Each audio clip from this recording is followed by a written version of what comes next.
But he went, we'll be there in a couple of hours. It made me go, this is really good dialogue because I've not noticed it.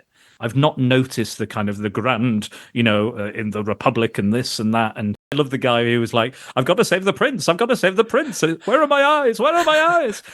In the previous episode, we had, SM3 literally burning people and knocking them around. he took names, like scarring them. Yeah, like he's got the peg leg going on. And this is a show that, again, is for kids, but is not pandering to kids. It is going, you're going to like this. Yeah, it's got some adult elements and it's got some adult peril. It is a show for kids, but it doesn't.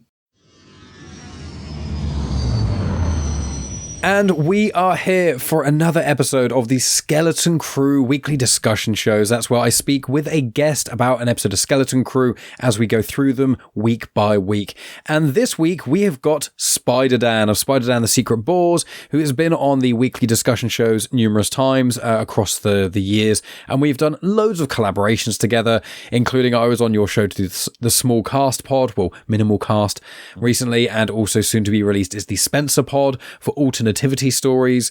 So, thank you for coming on the show. I'll say this episode, again, episode 3 of Skeleton Crew is called Very Interesting as An Astrogation Problem.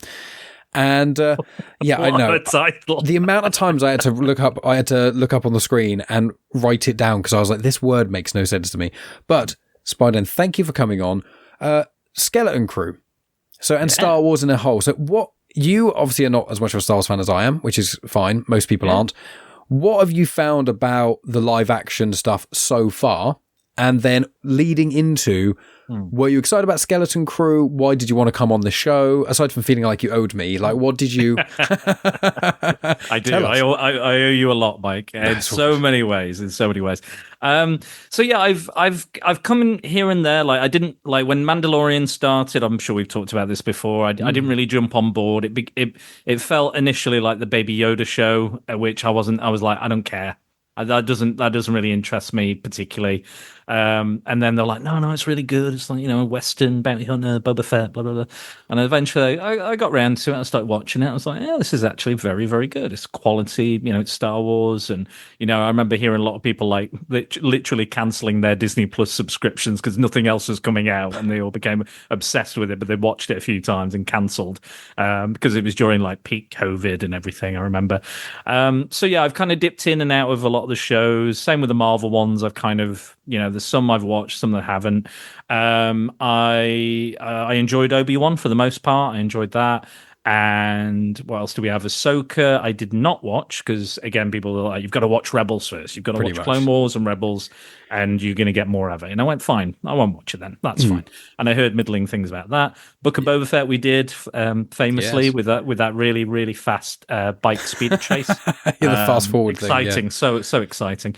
Really, really enjoyed talking about that more so than watching that show. But it did have its moments again.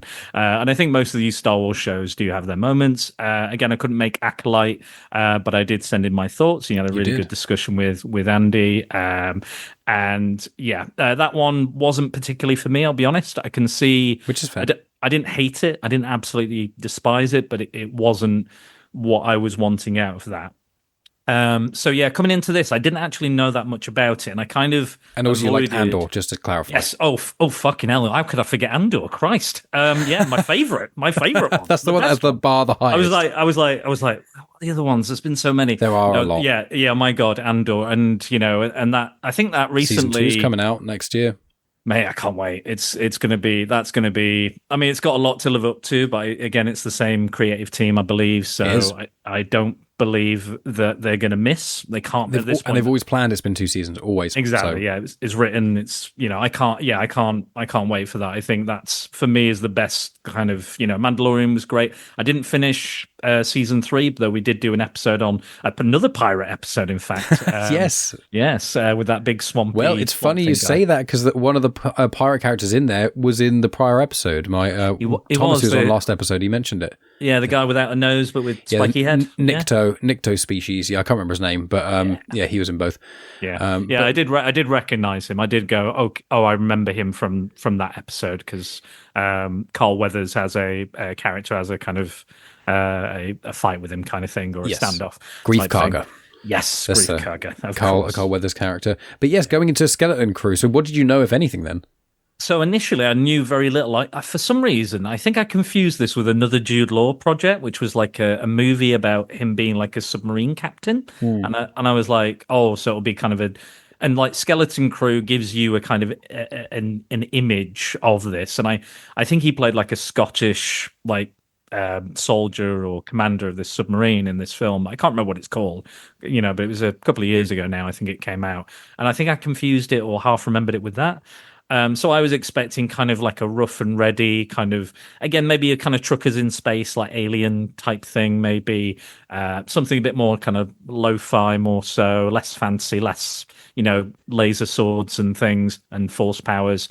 And then slowly but surely, the more stuff that came out, and I was like, okay, it's a kids show. It's kids are the protagonists, and I thought that's interesting. That's something a bit different. And I always remember like there's loads of like this documentary footage about George Lucas and the kind of toxic fandom within Star Wars, which I'm sure we've talked about before, and you've Many talked about times en masse. And he said, it was always meant to be for kids. It's a kids thing, and there's all this kind of very, visceral, male dominated kind of, we won't get into it, but yeah, some very toxic fandom stuff, and they're like, "Oh, it's all for kids. This is kiddie stuff." But that was the thing, That's why you had those characters. That's why you had the C-3PO and the R2-D2 and the Jar Jar Binkses. Those characters are for kids. So it was kind of nice that I'm a big fan of Goonies as well, and this is clearly, without a shadow of a doubt, Space Goonies.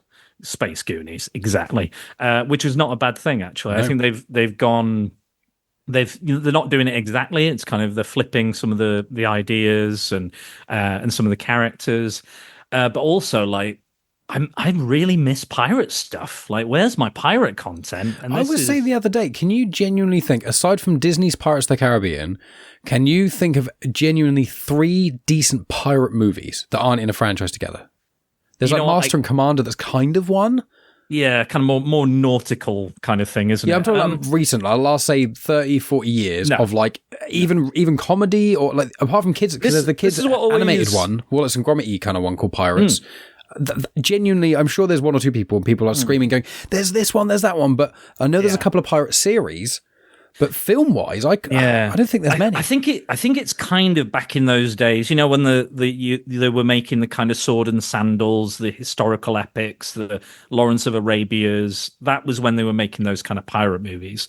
I remember Cutthroat Island when I was a kid, which was a big box office bomb, but I remember quite enjoying it. And it was expensive at the time to put like these big ships to film on water. Waterworld again was a big box office bomb at that time because they had to kind of figure out the logistics of filming in the middle of the ocean. Other than Pirates of the Caribbean, and I thought due to the success of Pirates of the Caribbean, we get loads of like, again, Clone Wars potential kind of film candidates, which we never got.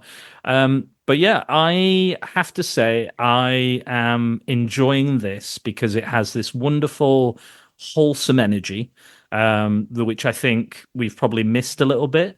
And it's got characters, young characters in genuine peril, real peril. Mm-hmm. They're not idiotic. They're not written, to be. Some writers, I feel like they don't give kids enough credit, like how emotionally and genuinely intelligent kids are, and they don't feel like kids when they write them. They just feel like almost like babies who can talk in some respects. Yeah, and I think this show kind of captures the sense of being a kid. I really relate to the characters. I was on board from the get-go. I identified, of course, Neel is the best character by far. He is the MVP. It's who we're watching this show for. But forget Jude Law and robots and stuff. I'm here for Neel. He's my hero. And yeah, he's the baby Yoda of this show, and his family as well from the first his family. Oh, absolutely, and of course you had to have the Star Wars Holiday special reference. In the little hologram. Yeah, I didn't mention that in the program. I only saw that afterwards because Megan keeps saying she's demanding we watch Holiday special this year. So I've seen clips of it, but in its full glory. We both know what's inside, but we've only experienced the good bits, like the animated stuff, and even those I don't think are great.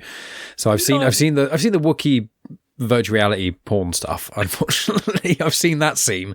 It's entertaining. It's entertaining in the worst possible way. There's some stuff I enjoy, but Andy was certainly not a fan. If you've listened to our podcast, I love it.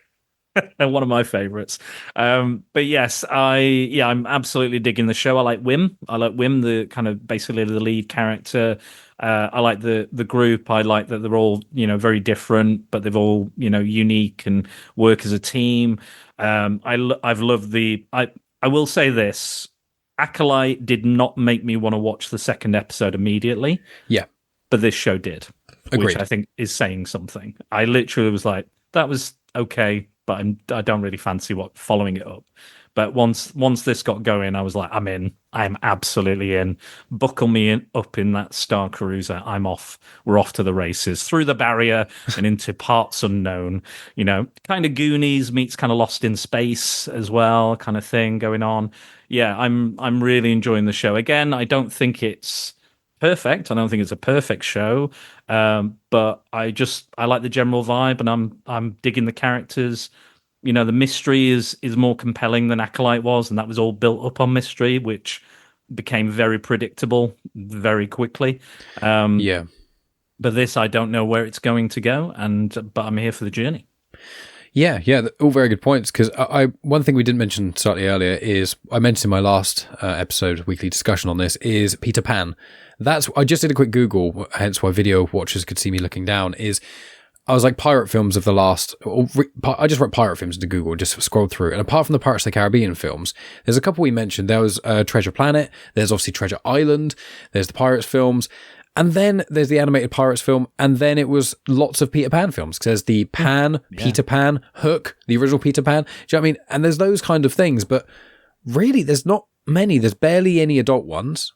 And there's not really any more kids ones anymore. And it is weird because you think there could be so many stories with it. I did watch one with Michael Caine and David Warner in, I think it's from 1981. And I think it might be based on, again, like we're going back, and that's going back. That's fairly recent for pirate movies, really, in comparison to some of the others. But that was set in modern day. And what's weird about it is they discover like ye oldie pirates. Oh, okay. But they've been stuck on this island and they've been inbreeding. So okay, yeah, so they're not quite right, let's say. I see, because there's modern pirate films. There's like that. Was it Captain John Phillips, the Tom Hanks movie? Like the Somalian pilot. Yeah, but I would say I wouldn't say it's different. Yeah, it's not a pirate. I think pirates is like swashbuckling adventure. Yeah, like Blackbeard kind of stuff. Yeah. Or the Errol Flynn, the Captain Blood, those type of things. Yeah, 100%. But I definitely think we need more pirate films. Or again, if Star Wars can give us westerns, they can give us samurai, they can give us King Arthur. They can give us pirates. And again, I think they're doing it, but they're doing it in a unique way that's not quite what we're used to. But I miss this with like kids movies and kids content, because I think a lot of kids content is a bit too safe, I think, nowadays. Like when I watch Return of the Jedi, the Rancor terrified me. But that didn't mean that I wasn't interested in it and I wasn't fascinated by it, and that fear and excitement, got to me. And I think sometimes with modern kids films, they play it just a little too safe. It's not like there's needs to be genuine peril. Jurassic Park's probably my best example, I'd say. Oh, absolutely, yeah. And it's a family film. It's such a horror film. Yes. Oh, yeah. That is a full-on horror film. A guy gets eaten off a toilet. That's terrifying. And there's blood. Like there's generally people being chopped up. There's a severed arm. Samuel Jackson's severed arm. It's not. But like in E.T., you've got these security guards or FBI, CIA people pointing guns at kids, so much so that Spielberg went back and changed them to walkie-talkies because he was like, oh yeah, this is aged a bit poorly. I was like, no, it's fine. But yeah, like I genuinely, as a kid, like even Sleeping Beauty, one of the best animated Disney films ever made, like when Maleficent turns into the dragon again, I was terrified, but again, it didn't make me go, turn it off, Mum. I'm in hysterics. No, I kept watching. Predator, I watched way too young, but again, I was fascinated by it. And that's terrifying. And when I was a kid, I knew about all these horror characters. My nephew now, I'm into horror and stuff, but my mum and my sister blame my stepdad, my mum's boyfriend, and me for introducing him, and I was like, we haven't said or done anything. Kids know loads about horror now. Like he knew Jason Voorhees' name, he knew Chucky, he knew Freddy Krueger, mostly because they're probably doing TikTok dances on YouTube. Fortnite characters, I think, you can play is like John Wick, and it's like John Wick is not suitable for anyone who's like if you're John Wick is like 15s, and I'm like, some of those 15s are even that, and that's 15 years old. Yes. I would say under 13 you shouldn't really know, but Fortnite's like universal, and you've got John Wick on there called the Boogeyman, and you've got those and that's kind of how they get them. And I remember playing video games a lot when I was younger, which was content that was, I think everyone of my generation remembers I was playing Grand Theft Auto before they were 18. Yeah. Oh, absolutely, 100%. And I was reading comics that didn't have age ratings on, that had sex and violence and blood, like Alan Moore and Frank Miller comics. And I'm like, ooh, I'm reading something I know I shouldn't have. Ooh. It was porn before porn, for me. But again, these ideas, these characters are kind of mythic and iconic and eye-catching and visually arresting. It's so much so that even my nephew now, I think he's 6 or 7 now, he's still talking about them. Like Venom, I bought him some Venom stuff, and he's doing the impression, he's watching the film. And then my sister put on like Deadpool and Wolverine for him, and she was like, oh God, I forgot it swears so much. And I was like, did you not see the first 2 films? I know. When they're pegging and doing all sorts of stuff. I'm like, did you not remember what happened in them? She was like, no, I just thought it's a superhero thing and it's okay. And I was like, just because it's a superhero thing, it does not mean... Do not show him the boys. Okay, do not show him the boys or Invincible. I would not. Yeah, I would not be showing him. That's not for me to parent. I'm just the weird uncle. That's her job. If she wants to do what she wants to do and how she wants to handle that, that's her. As long as she's aware that that's what's in there, because she'll know. Yeah, I think she wouldn't. I think with the boys is quite. Again, I don't know if he's paying that much attention. Well, also, it depends on the kid. Exactly. Like my brother would be allowed to show me anything my brother was allowed to. My brother's 17 years older than me, and so he didn't live with us because it's in my dad's side, so he's half brother. So it's like with that. My parents were just like, look, if you think it's reasonable and there's not ridiculous drug use or loads of sex stuff in it, if you think he can handle it, then go ahead. So he started off with like Predator, and you're like, not Predator, the Terminator, and you're like, you actually watch the Terminator, and you're like, yeah, he shoots a lot of people, but there's no like gratuitous, over the top, really. A lot of it is like punching, and it's like the kind of noises and stuff. There's a bit of swearing, which when you're younger just kind of goes over your head. And then he showed me Terminator 2, and then this, and then what about Predator? Because although Predator's an 18, really you take away the swearing, and the gore is like. Yeah, it's good. Like, I think what's good about those, gory, it's not gratuitous, I should say. Yeah, I think what's good about those is they're kind of. I think for young people watching it, it's kind of action movie adjacent. Yeah, so it's horror, 100%. but you can go. But it still feels safe because it's kind of an action movie. It doesn't feel there's those horror elements, but you could still say and sci-fi. The kind of sci-fi action horror. Yeah. That's where I kind of had my way in because I used to like Indiana Jones, and I used to Indiana Jones and Predator. They're not like it sounds weird, but they're not that far removed from each other. Like, as in the sense of the adventure side of it, and kind of being outdoors and the kind of outdoorsy vibe. I think that the aesthetics of it, I think to a child, you'd kind of be like, oh yeah. Like I was a very visual kid, especially. And so it was just like, whoa, people being shot. I mean, in Temple of Doom, like the Kali Ma stuff, someone having their heart ripped out, like that freaked me out more than having Predator just shoot someone. Yeah, absolutely. So it's like, by the way, Disney, if you're listening, Indiana Jones versus Predator, I'm buying that comic book. That would be, yeah. Put it out there. He finds one of the temples. He's in there. Maybe, and it's like a shoulder cannon. He's like, what on earth is this? And it's like, yeah, I'm in. That would be cool.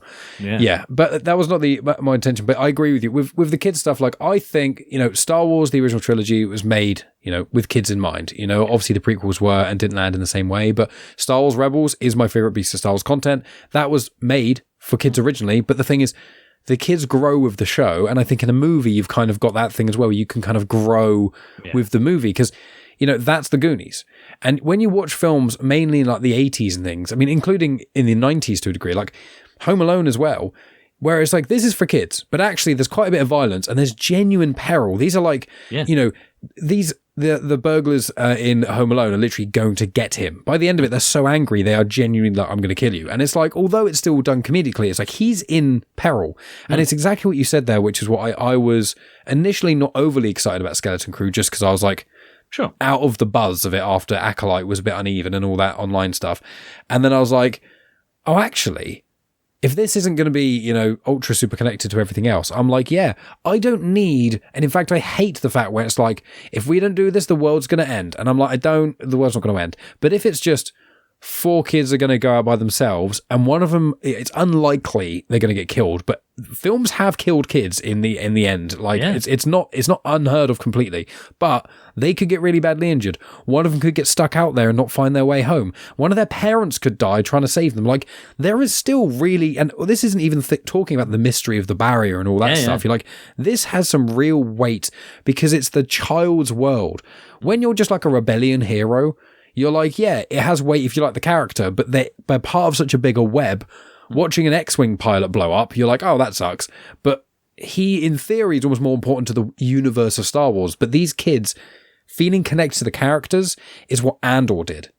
And it's because they're not these major, massive characters. I always say it. It's like, Ahsoka's not going to die in her own show in episode 2. It's just not going to happen. And so that's what I love about this. It's not trying too hard. I think Acolyte, what did you say? That it was trying to be a mystery and it was trying to do this and it was trying to do that. And it was spread too thin. It should have either been a movie, more focused, or it should have been longer and more, you know, detail orientated, and it failed in both parts, to be honest. And even though it has some great elements, I think. This doesn't. This is like, we're just going on an adventure with kids. Imagine a kid in our day, which is basically what this society is, and they get a portal, basically, into the world of Star Wars while having a base knowledge. We're in like a sci-fi world, so, you know, the technology doesn't melt their brains, but like, you go out to this world that you've heard about, and that's something I think is such a cool idea. So I want to ask you about this for Skeleton Crew, and we'll get into the episode in a moment, but like, did you find, you said that you connected to some of the characters, did you find you liked the element of kind of like a suburban kid who's just basically a nerd, or a couple of nerds, and they go off on this adventure that they've been reading about, in a sense? Did you kind of get that connection? Yeah, like I think as a 90s kid, like there was a lot of those kind of films where, you know, a young protagonist finds themselves, you know, it's usually they're dealing with the divorce of their parents, which is usually just like a 90s trope. I talked about it the other day. Somewhat like Natalie described a movie on one of our chats for Angry Andy's partner. And I was just like, you just described every 90s kids movie, because it was about a kid dealing with divorce. And I was like, yeah, absolutely, every single one. But yeah, I think it's that, you know, that classic call to adventure, isn't it? It's that classic kind of trope of young person, you know, it's the you know, young King Arthur, you know, finding his way and becoming who he's meant to be, and finding, you know, what works for them, what doesn't. And, you know, I think Wim, for me, even though he's not my favorite character in it, he's the one I probably relate to most, because I'm not as smart as Neel is, and I can't do all the, you know, all the mathematics and everything like he can. But yeah, for Wim, like when he's, you know, people are saying like, don't do that, don't do this. And, you know, he's obsessing, and, you know, I recently got diagnosed with ADHD, and that's contextualized a lot of my childhood and most of my life now. And I can see myself in him. I can see myself reading those comics that I shouldn't have been reading late at night, because I wanted to be transported into those worlds. And again, you know, I can see that his relationship with his dad is strained. And again, his mum isn't around. We don't know why or how, but we can imagine that puts a strain on their relationship as well. He's wanting him to read me a story, Dad. He's looking for that connection. He wants to, you know, he wants to be excited and, you know, just open the world up to wonders, because he feels stuck, and he feels like he doesn't fit in, and he doesn't understand things, and he's trying to he makes his little thing, and he's trying to find the excitement in life. And yeah, and even in this episode, they're like, you know, all like, you know, what's so special about Attin? They get asked, and they're like, nothing. It's boring. It's dull. Yeah. It's, you know, it's stupid. We hate it. Yeah, it's not. I don't know why. Like, and I love that he's now conflicted, because now all the kids want to go home and they want to be safe and secure and with their parents, but he's like, no, the adventure is out here. We're living the adventure. This is exciting. This is fun. This is, but everyone's like, no, but my mom and my dad, and I'm worried, and we don't know where we are, and how do we find our way back? And, and no, everyone thinks this planet is this legendary treasure planet, if you will. And yeah, but I'm absolutely well on board. And I think you're right. I think what you're saying there is that, like you were saying, I think Tony was saying in the podcast you did with Tonya about Comics Lit, Stan Lee says everybody's comic is somebody's first comic. Yeah. And everybody's Star Wars project is their first Star Wars thing. This is their entry point to Star Wars. And I think what's really great about this is it does call back, and there is a lot of kind of they're making a lot of references, a lot of links to previous material, including the Goonies and things like that. But it's doing it in a new way, in an exciting way, and in an inviting way for new fans to experience it. And again, they hopefully are online, and actually, I've not really heard that much negative discourse about this. I've not heard a lot of like really positive, like, oh my God, this is the best show ever. But I've also not heard, this is the worst thing. Star Wars is woke. It's about kids now. Just solid and fun is the main consensus. Yeah. And that's what I'm here for. I'm not. I know you and Mr. Rochester were talking about like, oh, when's it set? What does this and all these connections? And again, that's getting you guys really excited. But and I do see some connections, and I really love the pirate spaceport was amazing. I love that whole episode, that whole sequence, all the different creatures and designs and characters. I was just in love with this, and I love that they're trying to navigate this, and their kids walking around and and trying to not get murdered. And yeah, just wonderful. It felt like it was like the Mos Eisley Cantina again. Were kind of again, it's a nice callback, but it's different enough that it's not too much of a callback. Where it's like, see what we did there, see what we did here. And there was a reference in this episode, which I'm sure like some people might groan at, but I thought genuinely that was a good way to reference another Star Wars product by referencing a planet, but still with it being within the context of the story and not pulling me out of the story. Like, hey, the Avengers are around the corner. Maybe I should lead the Avengers or something like that. It felt right for the moment and for what they're trying to figure out within that moment. Was that the Coruscant Alderaan part? Yeah, so when they were like, oh, Alderaan, and they were like, yeah, so you skipped out on the war. So it's like, okay, so yeah, the original, A New Hope and all that. And it sounds like a genuine thing. Like what would happen if you're having a conversation with someone and like nowadays, and you maybe mentioned like the Holocaust, for example, that's probably a sort of equivalent of the Alderaan thing, although the timeline is obviously different. But imagine you said that and someone didn't know what you were talking about, but you were in the middle of the situation. You'd be like, what? Oh, clearly you missed that. But you knew they were kind of like out in the sticks, something. You go, oh, you clearly missed that. I'm not now going to spend ages explaining in depth the complexities of that situation, because right now where we are, it's not actually relevant. And that's what I like about this, again, being about pirates and not being about the bloody Empire or the First Order or the Remnant. That's what I liked about Mandalorian initially. And then they were like, now we're kind of putting the Imperial Remnant in. And I'm like, I wanted it to be about bounty hunters. That was kind of like my jam. I was like, go after bounties, take people down and be at odds with other bounty hunters like Bosk and people like that. Like, I want to see, how was the Mandalorian called the Mandalorian? Why was he so revered? And now it's like, I'm still enjoying the show and it's more about him being a Mandalorian person. But I'm like, well, now I kind of want a bounty hunter kind of show. Or, I mean, this is a pirate show scratching an itch, but I'm like, I don't like everything interconnecting. I'm not as much of a fan of that in a sense. And I think that's what we were looking for with the Book of Boba Fett. We wanted a Tony Soprano kind of mafia show where he's like, he's doing dodgy things and he's trying to manage a criminal empire, and he's, there's rivals and there's people trying to kill him. And there was a little bit of that, but it was almost like they kind of made him a little too nice. He's like a born again Christian, like in a stereotyped way. Like, I remember reading some kind of, Legends kind of material back in the day, and he was very much like Dirty Harry. Like, he was like, make my day kind of thing. He wasn't a nice guy, and there's moments where he's like, hey kid, give me a credit. And he was like, why? Give me a credit. Do you want me to kill him? Yeah, great. Bam.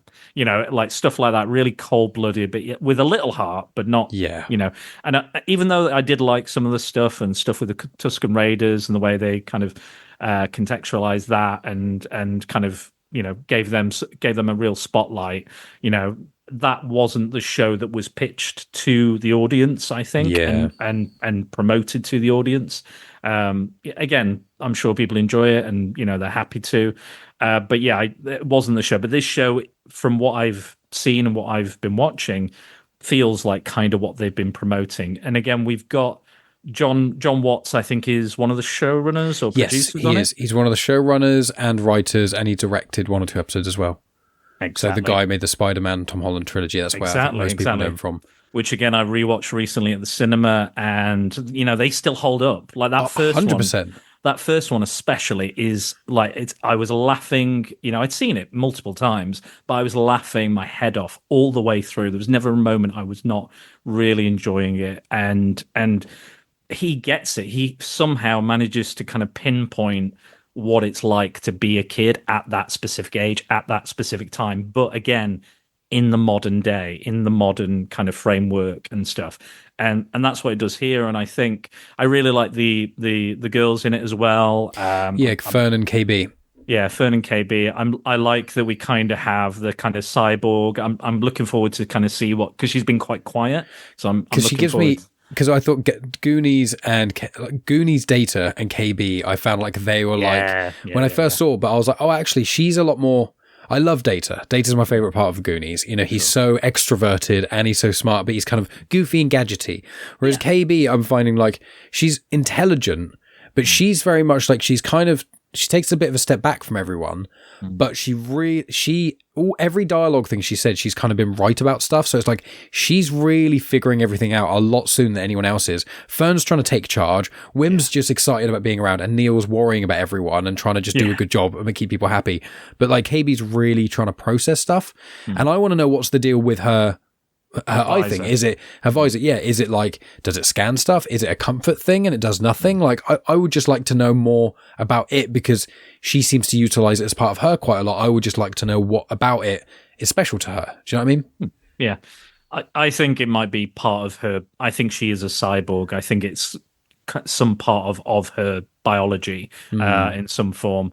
But I think you'll get that. I think it will come. And I think that's what's good is that the fact that you're interested in that small detail about her and that character shows a lot, tells a lot from the show. It shows you that, they're doing it in the right way, that they're kind of, pebbling the information, that kind of, giving you just enough that you need, that you're interested, that you're not confused and you're not annoyed or anything, but you've got just enough where you're like, this is interesting. And I like that she's the one who feels she really doesn't trust Jude Law's character, who has multiple aliases and 3 names so far. Yeah. So got Crimson Jack, Jod, Narwood, and Silvo. Silvo as well, yeah. So yeah, and yeah, I'm wondering where they go with him because again, what they're doing now is they're kind of setting up.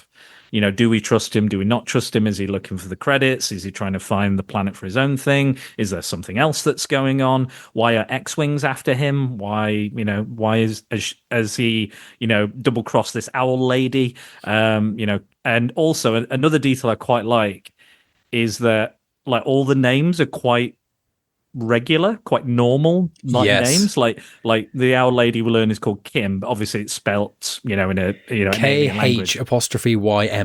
Yeah. And Neel is, a regular kind of Earth, Terran name, if you will. There's I like that.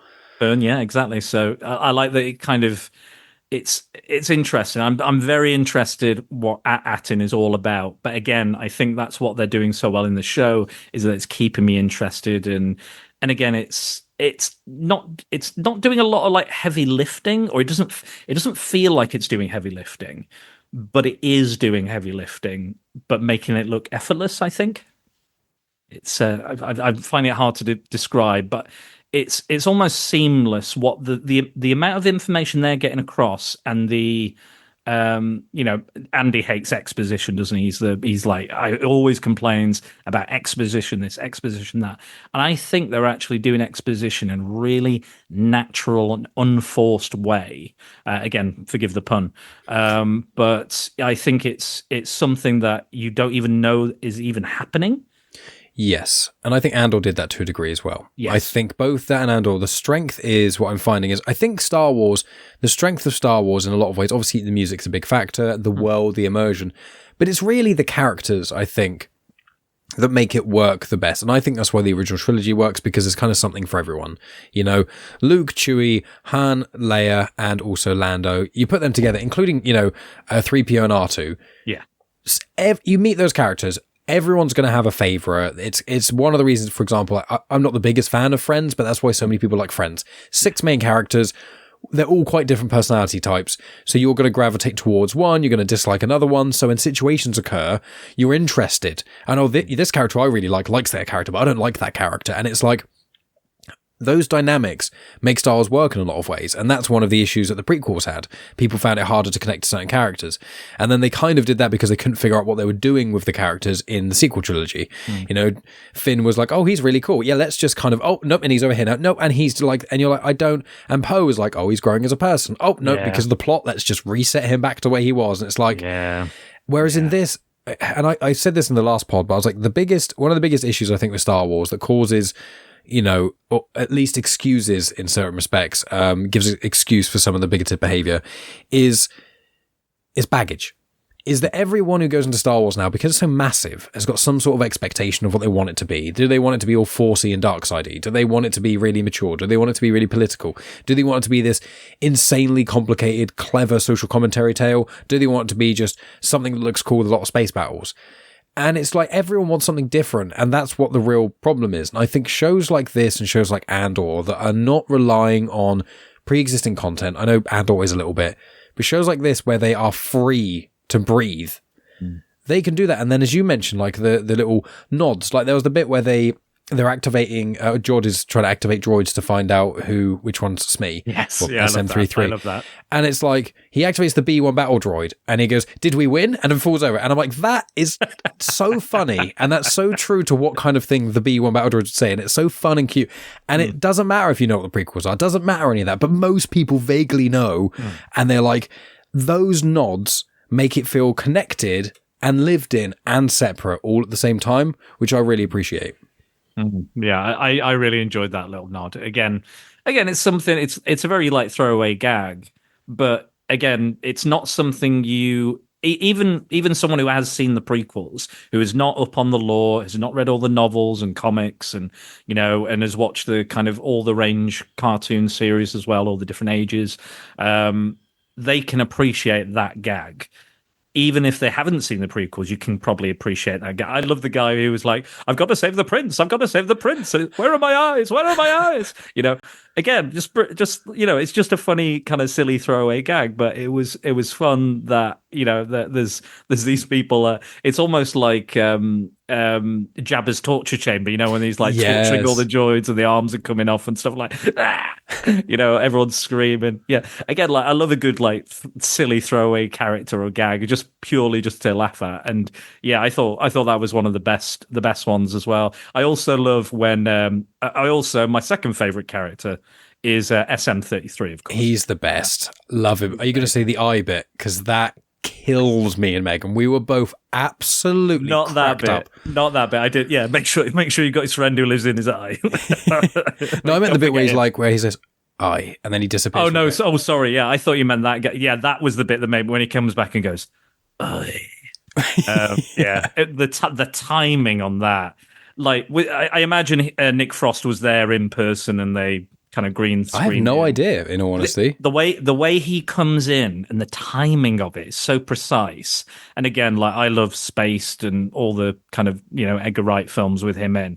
But the way he walks back in and the way he holds himself and the way he just kind of steps back in and goes, "Oi," makes me feel like he was there. And if he wasn't there, I think that's even more amazing. That I felt his presence. I felt his performance. I felt that he was there as a character, living, breathing, droid. And I believed it because just everything about that one little moment told me so much about the character. And yeah, just bang, like literally hit the nail on the head, gag, laugh, boom, done. Cut, print, send it to Disney Plus, and we'll put it on the show. Yeah, absolutely. I also have a feeling, that he keeps saying, "At Attin, I can't recall an At Attin." Yeah, yeah. I feel like that's maybe a code or part of the puzzle, or there's this because he says it in the exact same way as he did in the previous episode. I don't recall an At Attin, and it's almost like he's not been. It's almost like it's part of some sort of sequence, or maybe part of a map or something. I'm thinking. Again, it could be nothing. This is again. I don't know where the show's going. I don't. I have no. I can't predict it, which is a good thing. I don't want to predict it because I'm here for the ride and the adventure. It makes me think of like I think they could do a season 2 with this in a way because I think like there's a few shows but that I watched back in the 90s. They did a Flash Gordon cartoon and they did a Silver Surfer cartoon, and there was a few other shows of that nature where it was all about getting home or finding a way home, and they never quite got there, or they got really close, like Sliders, for example, or Quantum Leap. Those kind of shows where it's like, oh, the next journey could get me home, or even Red Dwarf, I think, do that quite a lot as well. They play on that trope. Yeah, exactly. And I think this could run for several seasons, that they keep getting more and more lost. Again, like a Lost in Space type thing, that they get like that close to being there, or they just miss it. But they can't do it because they need to do something else. So I think there's potential. I don't know if that's probably what they'll do, because I think they're probably just kind of gauging how well it's going to go down and how popular it'll be. I think after Acolyte, and they said, even though Acolyte teased more, then they said, no, we're not doing anymore. Which, again, I'm sure we'll see these characters pop up again in some other media, perhaps. I imagine there's going to be there's some sort of Dave Filoni movie mentioned, which I think is going to be sort of the conclusion to a degree of like the heavy amount of Mandoverse content. I think Mandalorian and Grogu is going to be a big chapter in it.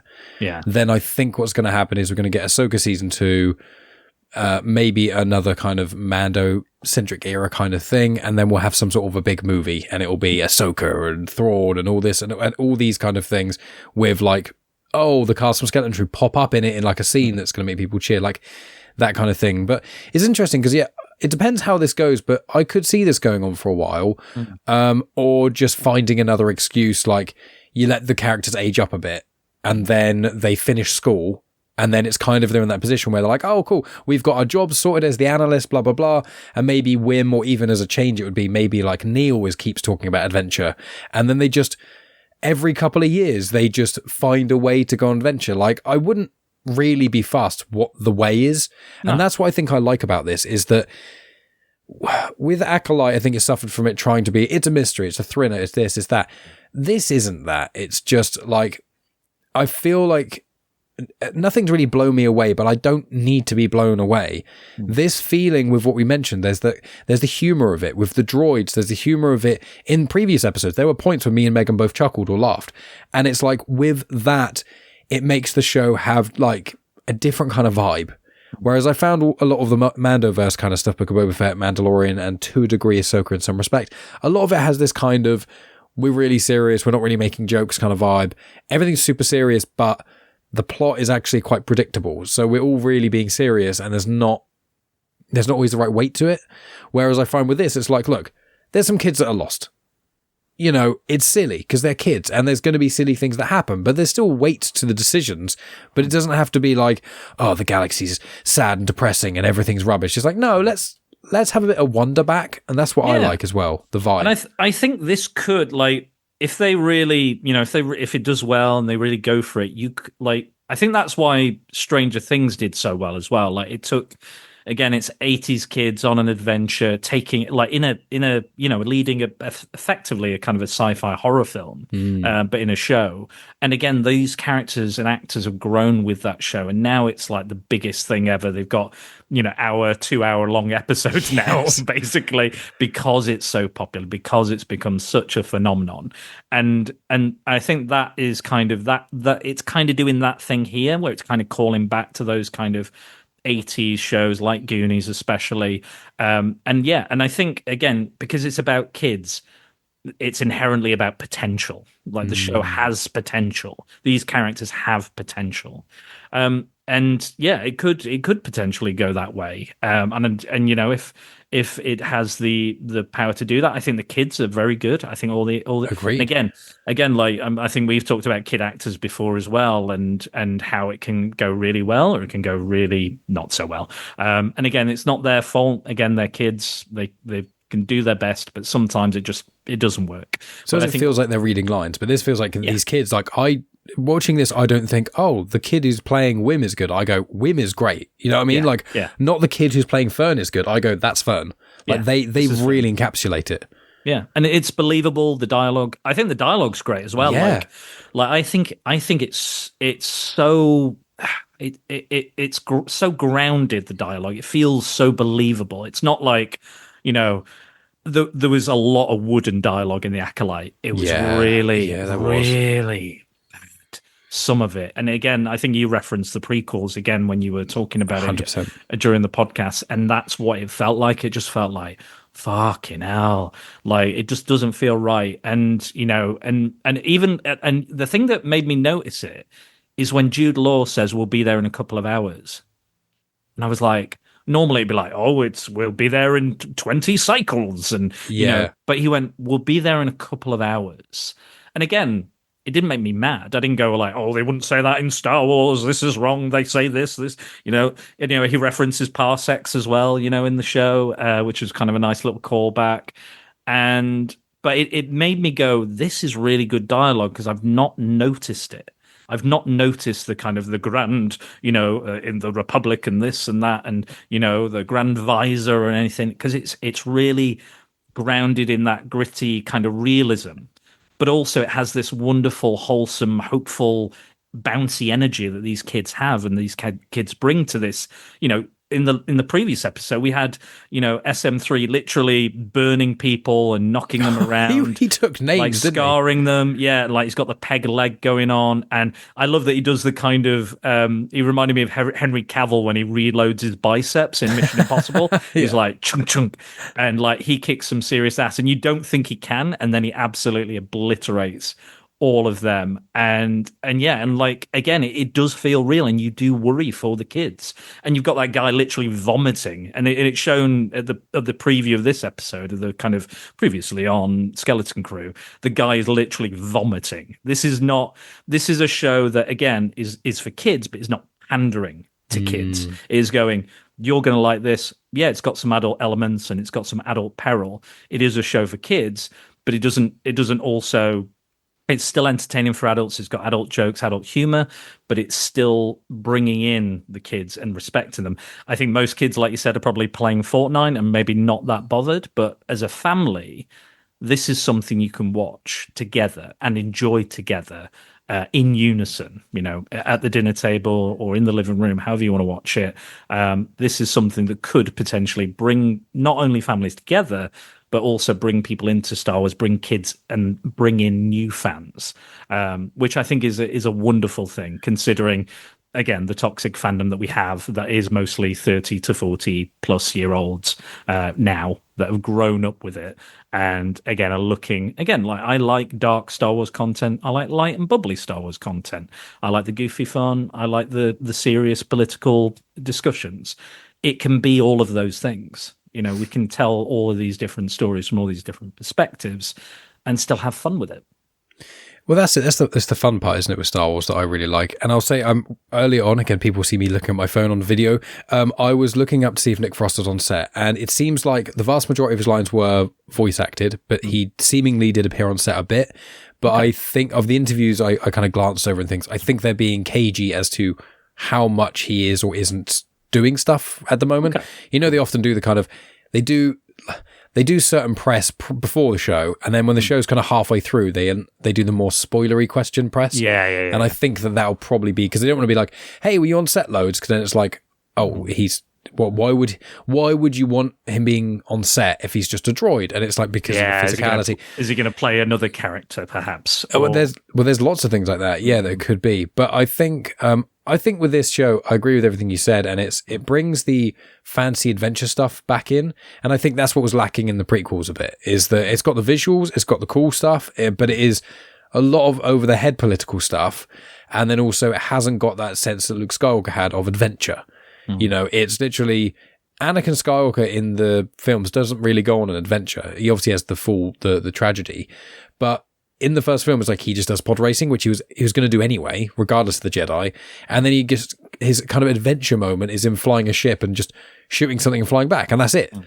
And you're like, in the original trilogy, you've got an adventure. With the sequels of Rey, she's a lot more like that kind of having an adventure kind of thing. And I think that's what appeals a lot. It's a lot more easy to access. Like, no matter who you are, I think it'd be really easy to watch Force Awakens, A New Hope, or this. Oh, yeah. But like, if you watched Acolyte and you're not already into Star Wars, although it is technically separate, if you're not someone who's already into sci-fi or already into especially fantasy, like Lord of the Rings, Game of Thrones level fantasy, I think when you start Acolyte, you'll be going, everyone's saying things in weird names, they're talking about silliness, and as you say, with the more common language, and I think, again, Andor did this as well, yes, you have people who are talking normal, because one of the problems of Star Wars is all the recognizable characters, apart from Han Solo, they're all, like, high up.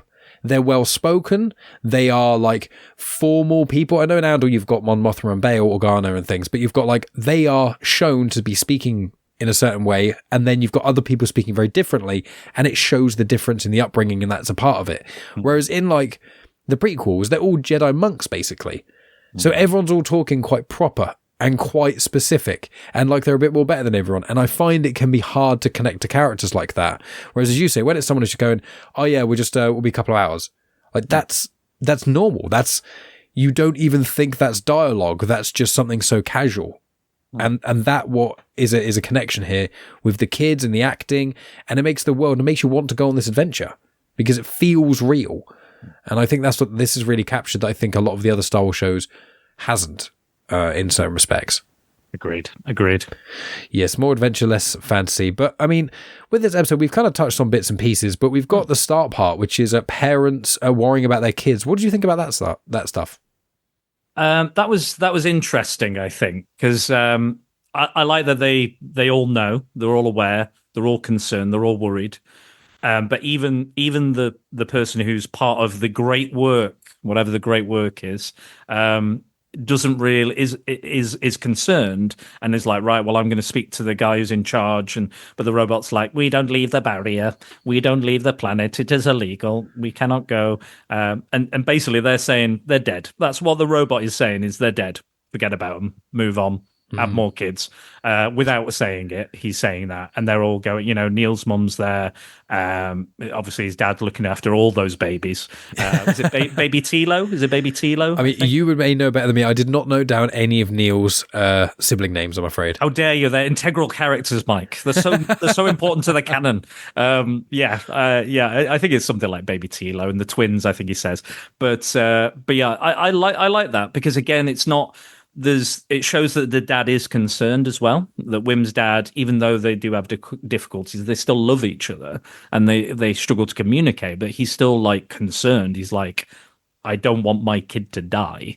I do think maybe we could have gotten a bit more, but I'm sure we'll probably get a bit more as the show goes on. I wouldn't be surprised if it starts off us being drip fed, which I quite like it when shows do it, where it's like, before the title comes up, it's like its own little story, but only like a minute or so of it. And it's like, see what the parents do each time, and then see what the kids are up to. I would quite enjoy that for like, and then there's maybe like kind of one episode. Yeah. And then there's one episode where like half the episode you get to see the parents going in one direction, and half the episode you get to see the kids, and just they kind of connect. Each other. Missing each other is even more tragic when you get those stuff. Exactly. I quite like that kind of stuff. And it does a thing where it looks like they're going to make it, and actually the editing and the timing is slightly off. And that's always like the heartbreak moment. Oh God, yeah. That's even worse, because you think, oh, they're gonna find each other just when they need each other, but they don't. They completely miss. Or it's like, I guess it's like the bit, spoilers for Watchmen if you haven't read or watched Watchmen. But when he goes, oh, he's like, we're here to stop your evil plan. He's like, I did it 30 minutes ago. Yeah. In a bit. That's how. Is it, you think I would fight all of you right now? It's like I'm the smartest man in the world. Like I did this ages ago. Exactly. It's like, I did it. I did it 30 minutes ago when I saw you walking up. It's great, job done. But yeah, I also think maybe that them meeting. I think they're going to do their own investigation, the parents, and go on their own kind of adventure and find out what Attin is all about. Why is it been secluded? Why have all these other planets that have seemingly disappeared? What happened to them? And why were they here? Is this something that this is a question I wanted to ask you? Is this something that's part of the canon already, or is this a brand new thing? No, it seems to be new. So the Old Republic is in the canon; they've not touched it. Right. In Legends, they went back loads. The Knights of the Old Republic games are very well known.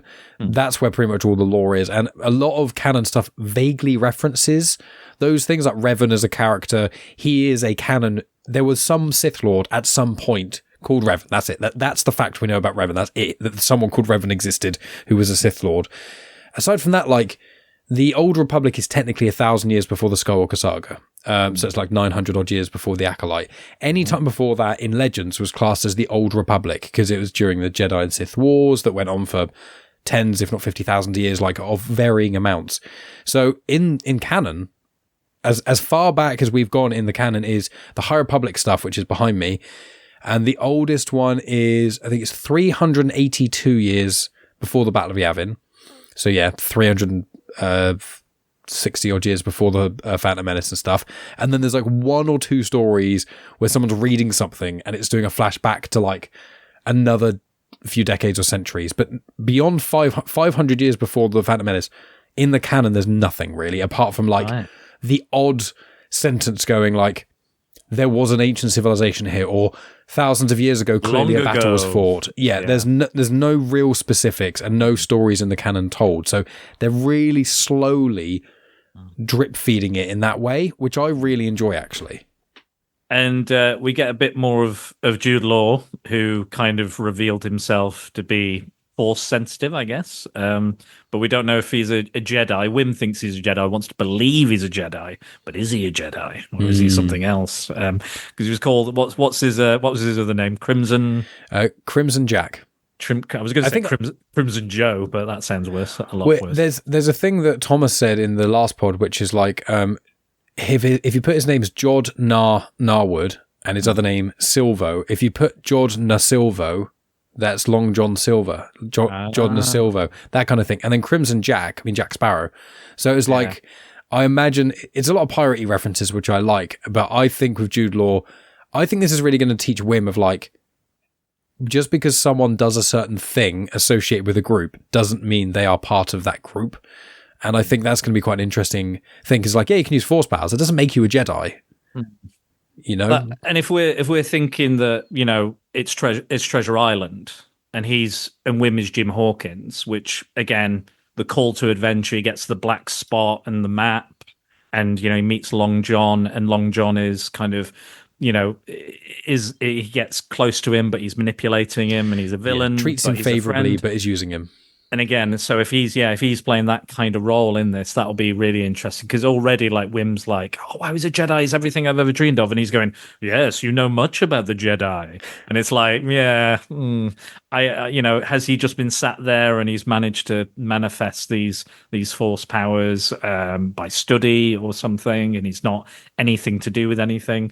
But yeah, it'll be interesting to see what goes on. And like the idea of crimson, you know, makes me think of, you know, red lightsabers, you know, so maybe that's something in there. Maybe he's a Sith pirate. That could be cool. He could be. Yeah, I would love anything like that. I love it when we get more characters who talk about the Force in certain respects. Like the witches in Acolyte, although I think some of the dialogue was a bit crap and the second flashback was a bit dreary. I like having that kind of thing. I like the Night Sisters of Dathomir in I love them. Them in the Clone Wars are so cool and so different. I really like that. And I like having characters that are just, in Rebels there's a character called the Bendu, who's just this, like, he's voiced by Tom Baker, and he's just this really like morally grey being who's like beyond mortal things, and he just wants to be left alone. He's kind of like Tom Bombadil in certain respects from the Lord of the Rings books, where he's just this ridiculously powerful being, but he's not getting involved in these mortal affairs. He's like beyond them. And things like that, I just, the thing I love about Star Wars the most is that it's literally a sandbox. And that's when people say to me, I don't like Star Wars. And I'm like, I'm not going to be a dick about it. If people say that to me, I'm going to go, okay. But what I'm thinking is, I genuinely believe there is, of all the Star Wars content on screen and books and comics, 90% of people, I think you could show them a piece of Star Wars content and they would genuinely really enjoy it. Like, there's books that are like full-on romance books. There's books that are like full-on political thrillers that have got nothing to do with lightsabers and pew-pew. And I like the sandbox element of it. And I think comics in certain respects do have that. There's plenty of stuff. I was going to say the Marvel Universe is absolutely 100%. DC Universe. And like, you know, I never thought we'd get a fucking Ant-Man film, and we did. You know, like who knew that would hit so well, and a Moon Knight series, like, and I love that show, but like crazy. Even Doctor Strange and some of the lesser characters and stuff. And I know there's a complaint going around that like, oh, we're just left with the leftovers in the Marvel Universe now.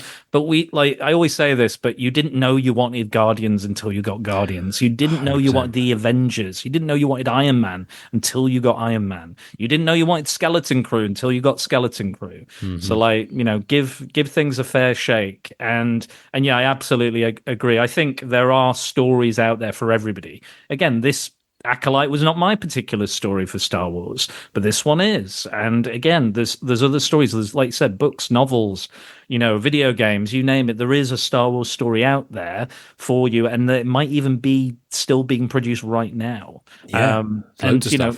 And again, I don't know that much about Star Wars. I was very into it when I was a kid, but I kind of fell off, and I still enjoy it. I still appreciate it. And again, I'm going in this totally blind, but there's definitely stories out there. Speaking of voices, did you recognize the green alien's voice? The green alien's voice. Yeah. So when Jude, I'm just going to call him Jude Law, Silvo goes in, and he's rescuing Smee. He's touching all the droids, turning them on, and that guy comes in and goes, "Oh, hello, Captain. You know, it's good to see you." Oh no, I didn't know. Who was it? So I'm pretty sure that's Alfred Molina.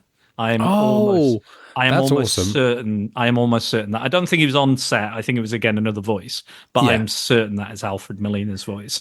And it's funny because was it you who sent me?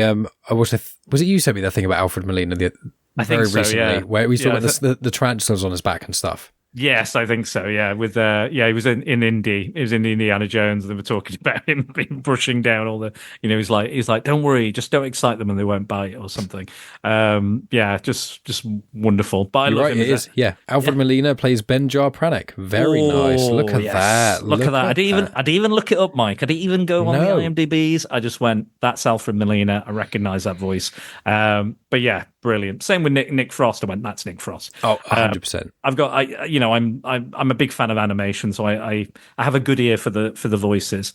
But yeah, I thought even that he was quite good, and it was like, oh yeah, I should probably report this to the captain, the space werewolf pirate. Amazing, love. I was going to ask you, Brutus the Shistavanen. So or Shistavanen. So the Wolfman is in A New Hope before the special edition. Yes, so it was just basically a guy in a wolf mask, and they were like, when George redid it, he was like, let's make this a bit more spacey and alien-y. But a lot of comic writers were like, well, before, obviously, it was like 20 years between the special edition and the original. So it was like there were comics written and there were things with little hints and little mentions of the Shistavanans. And this is the first time on screen they've come back. There's been a couple of canon comics where they've popped up, like Dr. Aphra. But what did you think of it? Because I thought it was just really cool. It's fucking cool. He's got the muskets and stuff like on the bandolier and everything. Yeah, why not? Like you can have, like you've got canine species. You've got, I know Neel isn't, oh God, what's his name? Max Rebo. He's not a Max Rebo because that's a different form. But he's basically an elephant humanoid, isn't he? Yeah, you've got cat humanoids, dog humanoids. Like there's quite multiple like races of different types. So yeah, this is a kind of canine, kind of dog, wolf guy, and yeah, it looks great. I think it's a great design. I think Brutus is a good name for him. Very, Shakespearean. Julius Caesar. I like that, and I like the kind of he betrayed, and obviously. Brutus betrays Julius Caesar. He's betrayed Silvo. So yeah, I like that. And yeah, some of the creature design, like I said, that Mos Eisley spaceport that they went to, just all of that was just loved it. It's just felt so Star Warsy to me. And again, like anything could happen there, and it did. And yeah, it wasn't quite as them escaping. I think in this episode wasn't quite as exciting as I think episode 2 is probably the best so far of the three. Oh, absolutely, it's the strongest by far. I really like the first one, and it sets up everything and sets them on the adventure, introduces the characters and the world. But yeah, that one was just pure unadulterated fun, that episode, on every level. You've got, and I think Smee just is like the standout in that, or SM33. I could just see him do anything. I could just see him and when he was like arguing with the Jude Law, but as we said, I found that very funny, but also like he's got his own personality, but there's mystery. And I think linking into one thing you said earlier, which was about they're not exposition dumping. When you meet people in real life, you don't just get to meet them and find out every intricate thing about them. When I first met you, I didn't get a write down. I don't know every single physical scar you have, any operation you've ever had, any trauma you've had, any personal relationships that meant a lot to you as an individual. You get that just by being around people and talking to them. Sometimes people give that information up openly. Sometimes you just pick it up by bits and pieces. But like, you meet people with like lots of tattoos. You don't just sit there and go through every individual tattoo. They might tell you about one. You might ask about one. You can't know everything about everyone when you meet them. And that's, I think, one of the things that was an issue with, for example, Solo to a degree, where you go, here's just everything you know about this character in one event, even though it takes place over a few years. It's like, you've not shown me the mystery. It's like, you've shown me basically binary parts in his life where he is this thing and he is that thing. And you can just see him go, tick, tick, tick, tick, tick. Here he was, young Han Solo. Here he is, the one you know, because we've ticked all the boxes of what make him him. And that's not how people are.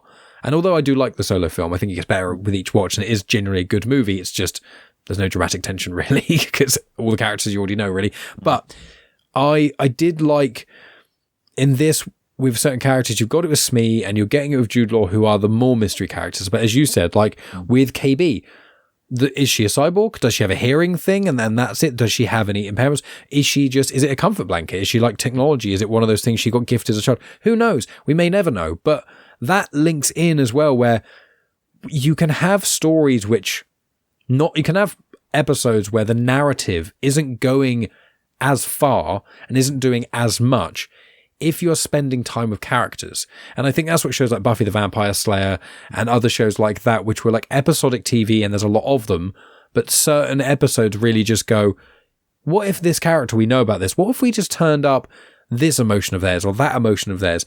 And in these episodes, we're really getting to know, we kind of know what the characters are like. We kind of know the kind of the templates of who they are. Now let's see what makes them them by finding out a little bit about their past, but also let's see who they want to be. Where do they want to go? What is this adventure going to help them find within themselves while we get to go on the adventure as well? And I'm really into that. And I also want to ask you, like, in line with some of those things, which is, what did you think about the space stuff in this? Because in Star Wars, I've found, especially in the sequels, in the Disney era, I don't know what it is, aside from a bit in Last Jedi and the amazing stuff in Rogue One, we've really not got any big space battles. Rise of Skywalker, there was a bit, but it wasn't, it was too big. It wasn't like an actual, it didn't feel real. It just felt like everything was kind of happening. It didn't work for me. But like actual full-on space battles, we didn't get a huge amount of that in this, but that's why I think I'm missing a little bit in Star Wars, is a bit more of that kind of one-on-one dogfighting, using clever maneuvers. Well, we were going to get it, which Rogue Squadron, got cancelled, and that I was on board for that, because I was give me Star Wars Top Gun, like that's what I want. 100% made with the quality of Wonder Woman, the first film. Yeah. Like I've still yet to read it, but I bought the original run of the Rogue Squadron comic as well. Oh, with Wedge Antilles. Yeah. Because I heard that was really good, and I think I was talking to somebody maybe about doing it for a podcast, and I still yet to read it, but it's there waiting for me to get jump into, and that was very popular at the time back in the day from Dark Horse. But yeah, like I'm with you. Like I think there's a way to do that. Like if you look at the Top Gun, I've not seen it yet, Top Gun Maverick. No, I haven't either. That did really, really well. People love that.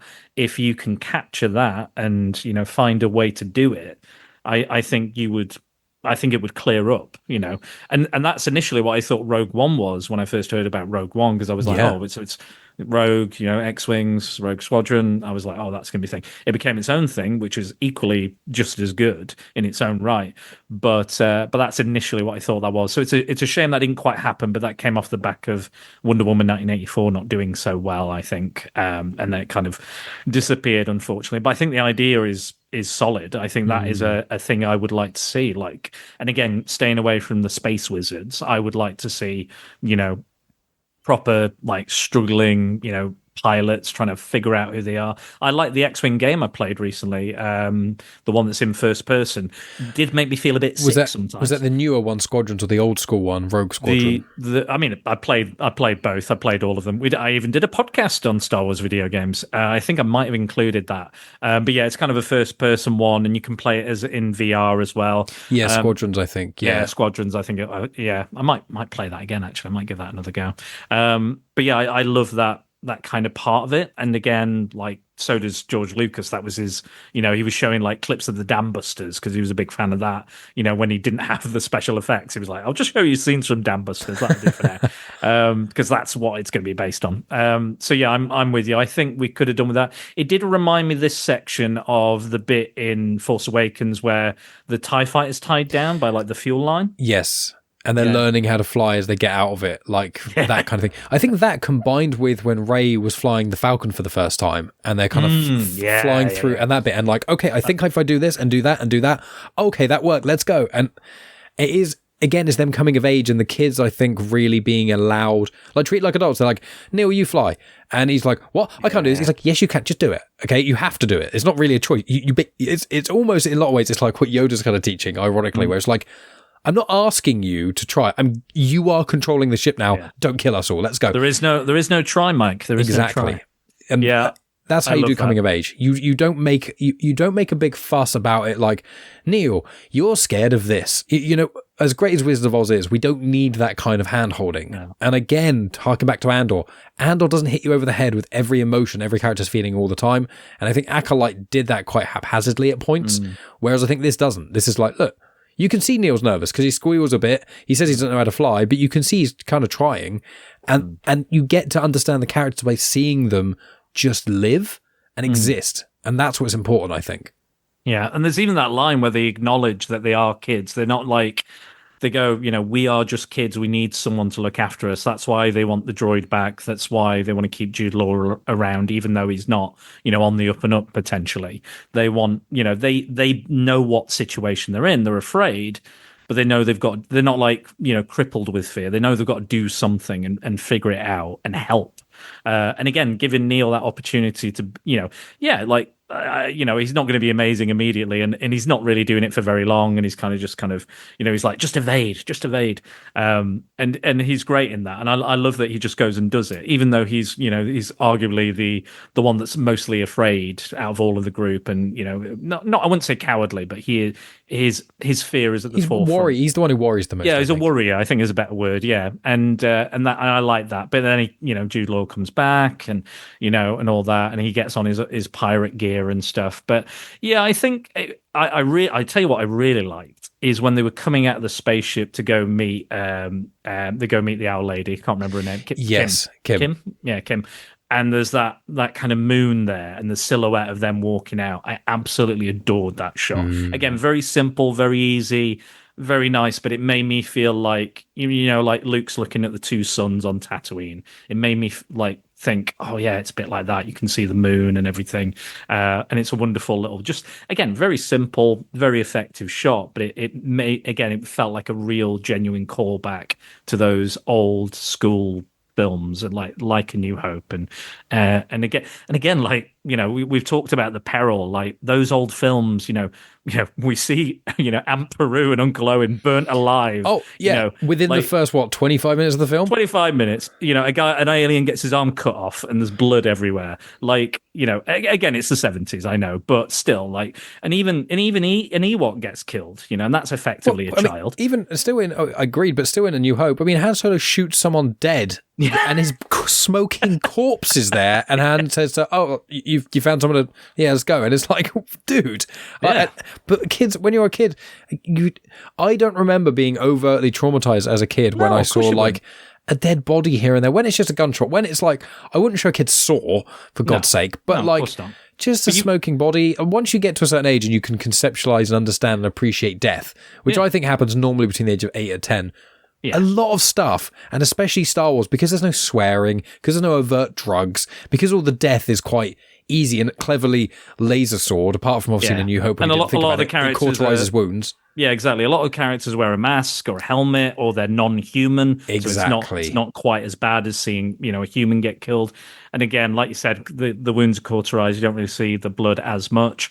But yeah, absolutely. And it's fine. It's okay. Kids can handle it. I think people do kind of put, like, again, I'm not a parent, so I can't really talk too much, but I think your own kid and what they can handle for the most part. And if you think they can handle it, if you think you can bear it, then put it on, try it out. If they don't like it, turn it off. Turn it off.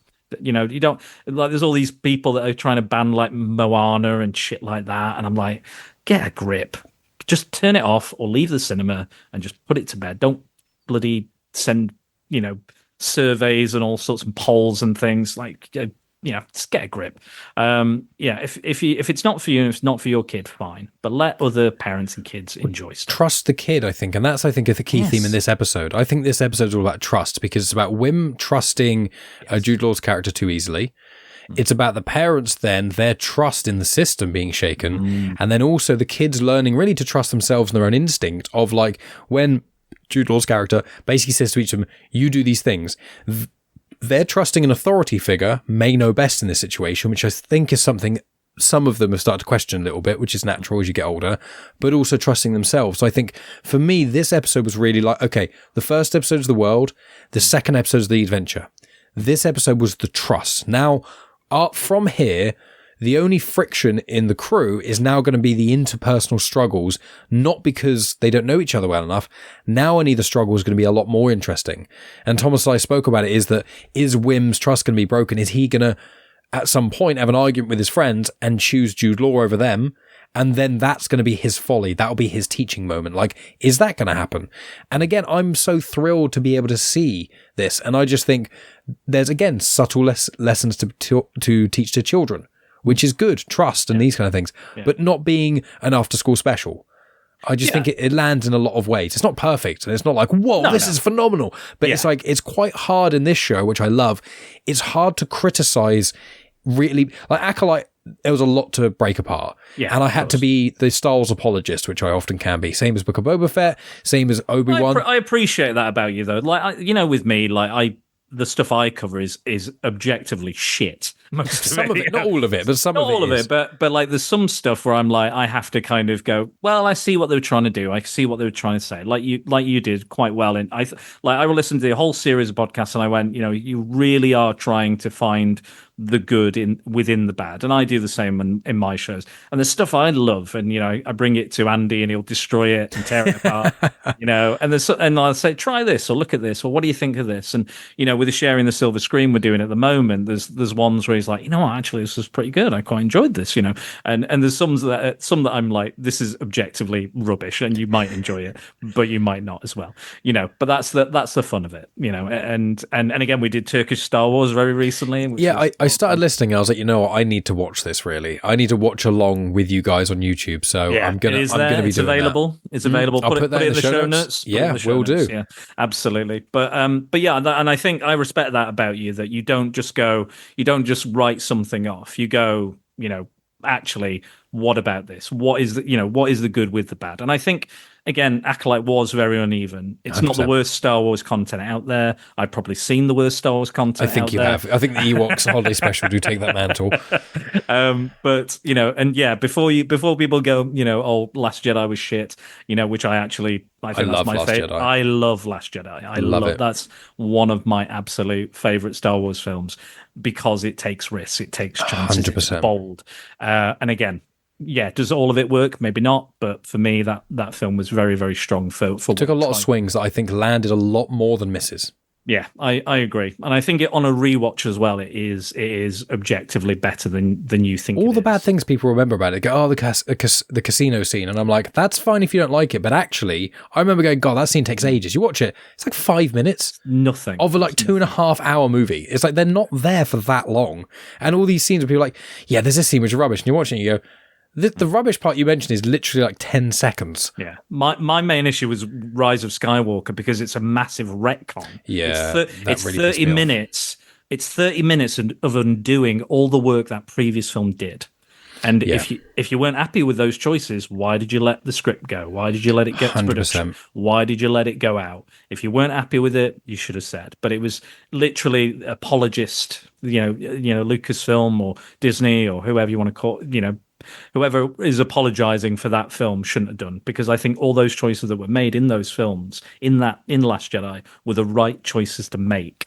And unfortunately, come Rise of Skywalker, the thing I really enjoyed, you've just shat on and said, It's rubbish. Don't worry about it. The things you don't like, don't worry about it. We erase them. They're gone. And it makes Last Jedi, unfortunately, because it's what Andy said, is like, it makes watching the whole trilogy annoyingly a bit worse, because then you watch Force Awakens, it's safe, but it's fun. You watch Last Jedi, it takes risks, it really has some big plot implications. And then Rise of Skywalker just goes, what we've kind of done is skipped over Last Jedi.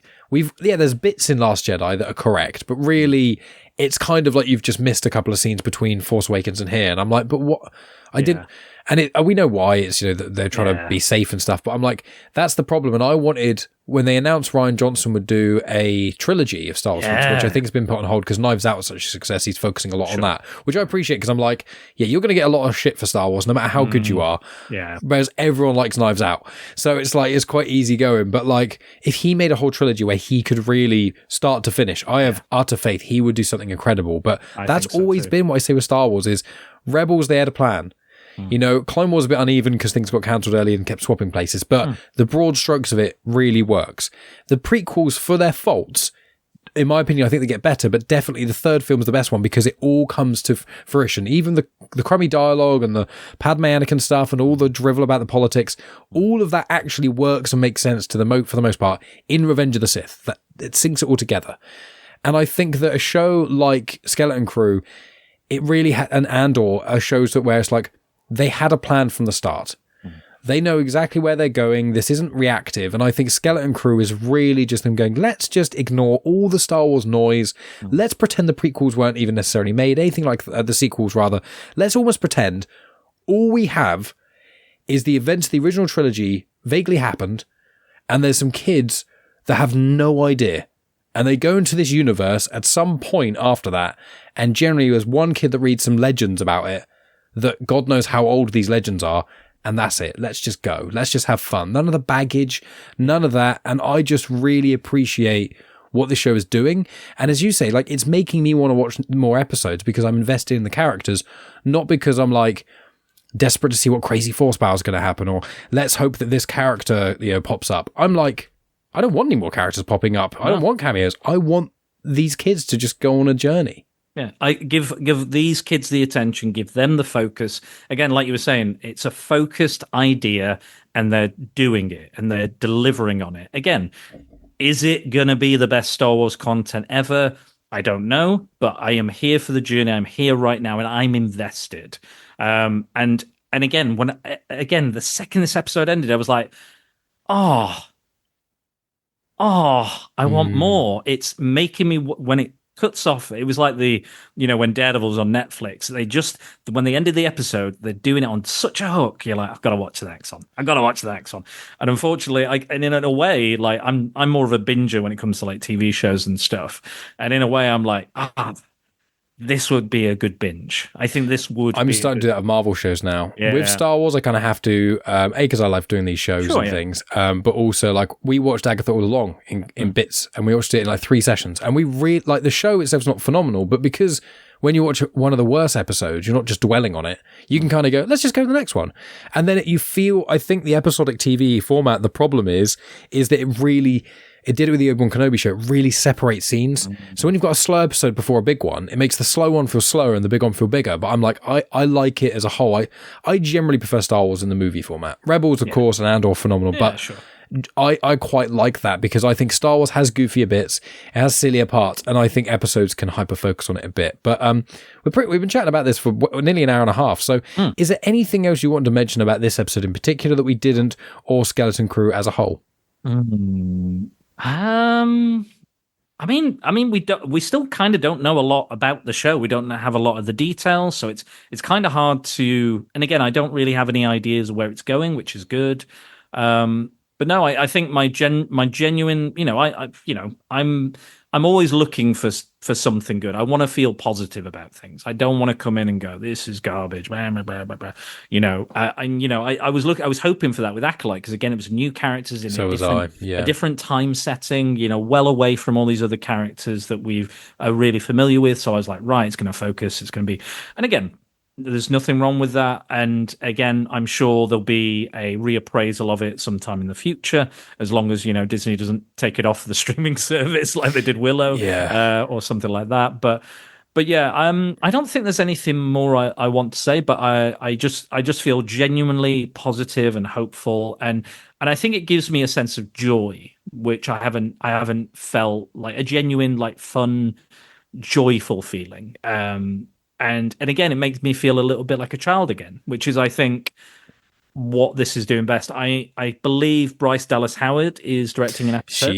Yes, which I'm very excited to hear about that. I am very much looking forward to her work, because all the previous ones she's directed in all the previous shows have been excellent. And I think she's one of the best directors out there at the moment. And I can't wait to see what she does and how she approaches this, because again, those other shows she directed have been very, very different shows, still Star Wars. But yeah, I'm looking forward to that. I think there was a few other familiar names that I'm forgetting, but yeah, John Watts and Bryce Dallas Howard, stuck out to me quite a bit. So yeah, I'm looking forward to that particular episode. And yeah, I'm here for the journey again. I'm not looking into too much. I'm not spoiling it for myself. No, I'm the same. I'm from now here on, I don't look at anything online. No, and again, that's why I was like, is it Alfred Molina? I'm pretty sure that's Alfred Molina, but I didn't even bother looking it up. And again, I was coming into this episode, I could have looked it up. I could have, put it in my notes, but I was like, no, because again, I think Mr. Rochester last week may have spoiled something for himself, which I think you bleeped out the episode. I did very kindly to all the listeners. I decided to, because I now know it, and I'm like, I left the tiniest bit. So if you know, you know, but it's best if you don't. Yeah, I think so. Like, I didn't look that up because I was like, I don't need to know, and I'm sure I'll find out. The show will tell me eventually. Yeah. But yeah, I think it was a fine episode. It was. I know we've not really we've kind of talked around it, but I don't think there's been a lot to talk about more than this around. This has been a gap filler episode. This is kind of right. We've got the main cast together. We've introduced them. Now it's the mystery of. It's two stories in one, it's three really. It's the parents trying to unravel the mystery from the inside, the kids trying to go home, while also Jude Law's character trying to kind of be like, how can I make a profit on this? How can I benefit from this situation? And I suspect, I hope it goes this way, because it always does. It will be the trope where he grows close to them, he kind of betrays them, and then he comes back at the last minute and saves them all, and they all forgive him, like, you little scoundrel. And that's fine. I'm okay with that. Because the show is fine to be predictable if they do. Yeah. If they do. My only prediction that I think may or may not occur is that I think Jude Law is going to get very close to Wim, like a Jim Hawkins, Long John Silver. And I think Jude Law may unintentionally injure Wim's dad. Oh, that's a good one. Yeah. Yeah. And I think that'll be the moment he goes, you're not who I thought you were. You're not a Jedi. You're not a hero.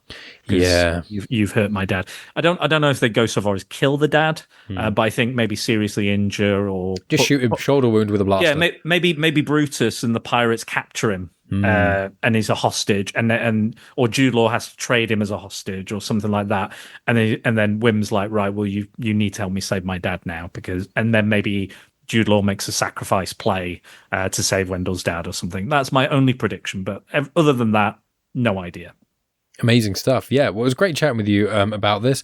And there's a few things to plug. I'll put what we can in the description, which I've already mentioned a little bit. But the floor is yours for any other plugs. I'll just say, with me, Clone Wars Conversations, wherever you're listening to this. Check that out. We're in Clone Wars Christmas, so one episode of those every time. And also yesterday, I recorded a podcast with Charles Soule, so which is very exciting. He's one of my favorite Star Wars creators, or authors, really, and comic writers. So very, very exciting. That's why I've got some of his stuff in the background, as you can see if you're watching on YouTube. So check those things out. But Dan, final words from you. Say all the plugs, and then we'll wrap this baby up.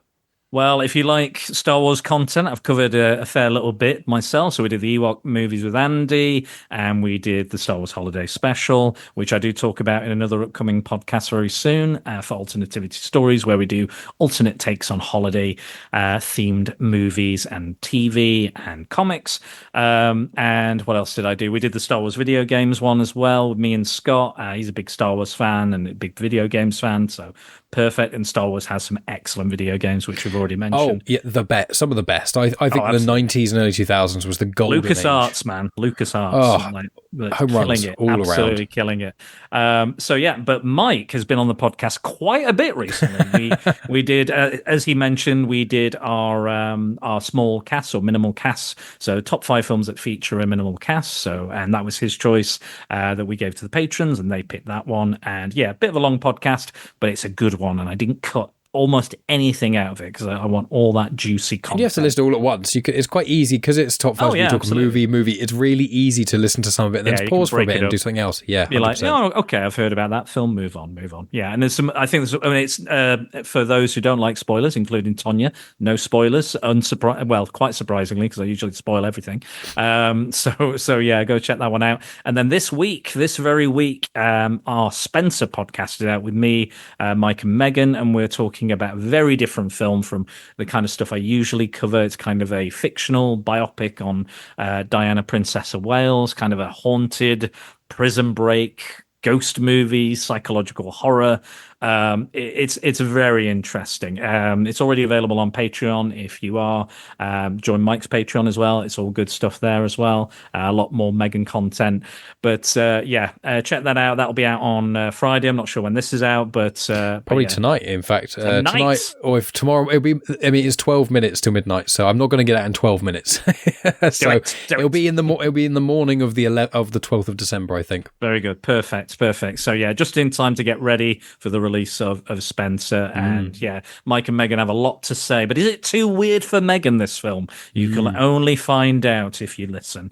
But yes, thank you again. And I think Rhea might be releasing her Mary Antoinette podcast as well. Yes. On Femon. I'll remind her in case she's forgotten as well. And that makes a really good companion piece, I think, because it is kind of a little fictional, a little factual, and it's got Mike and Megan again talking about royalty and problematic royals and stuff. And we've both been on Back to the Filmography recently as well. We have. Yeah, my episode on Lone Star will be out in the beginning of January, I believe. Well, also, you're on the Texas Chainsaw one a little while ago as well. Yeah, and there's quite a few connections there, other than it being based in Texas, weirdly, that we didn't pick up on until we were podcasting.